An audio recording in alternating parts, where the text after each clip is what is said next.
pense que vous avez déjà tous entendu parler des value stocks en tant qu'investisseur.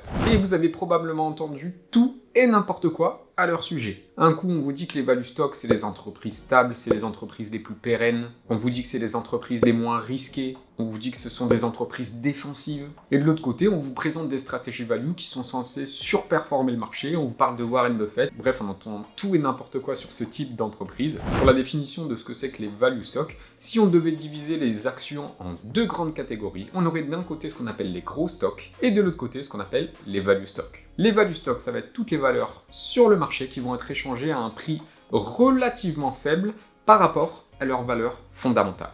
On va donc avoir des multiples de prix relatifs faibles, à l'opposé des gros stocks qui sont des actions qui s'échangent sur les marchés à un prix relativement important par rapport à leur valeur fondamentale.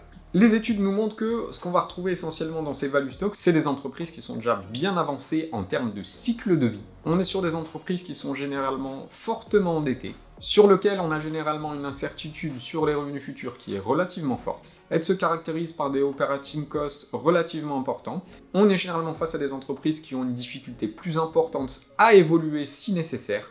On est en réalité face à des entreprises qui sont plus risquées. Quand on s'appuie sur les modèles moyenne variance, on constate que ces entreprises-là ont tendance à avoir une volatilité plus importante. Dans les faits, ces entreprises sont un petit peu moins volatiles pendant les bonnes périodes, mais beaucoup plus volatiles pendant les mauvaises périodes.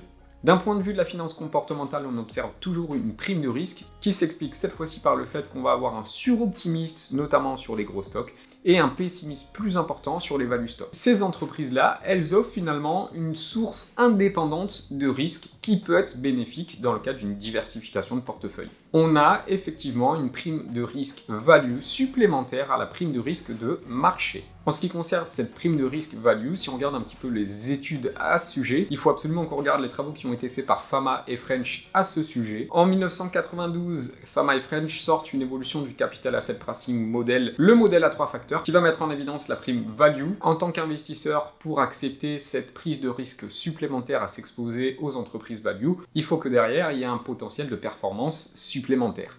Dans l'étude publiée en 1992, on constate bien que cette prime de risque value a un impact extrêmement important sur la performance parce qu'entre 1926 et 1991, cette prime value est de plus de 4% par an au-delà du market beta. En d'autres termes, sur ces périodes-là, prendre le risque de s'exposer à cette typologie d'entreprise, ça s'est avéré être extrêmement rémunérateur parce que ça permettait de générer une performance supplémentaire à la performance du marché en moyenne de 4% par an.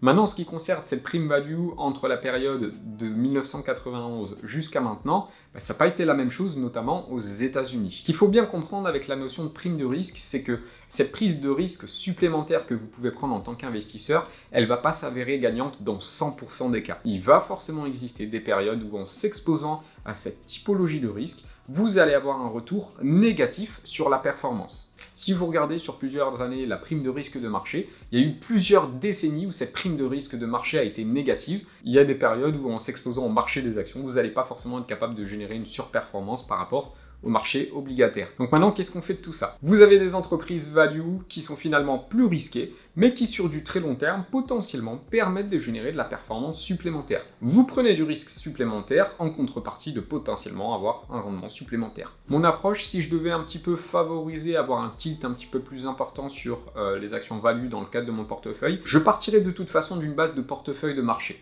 sur lequel je viendrais essayer de surpondérer le facteur value. Je pense qu'il est indispensable si vous voulez essayer de profiter pleinement de ce facteur, d'aller le chercher notamment au niveau des large caps, au niveau des small caps, que ce soit aux US, que ce soit à l'international. Surtout l'erreur que vous ne devez absolument pas faire, c'est celle de vouloir timer le facteur. Vous avez des périodes de sous-performance qui peuvent durer des décennies, et c'est clairement le jeu.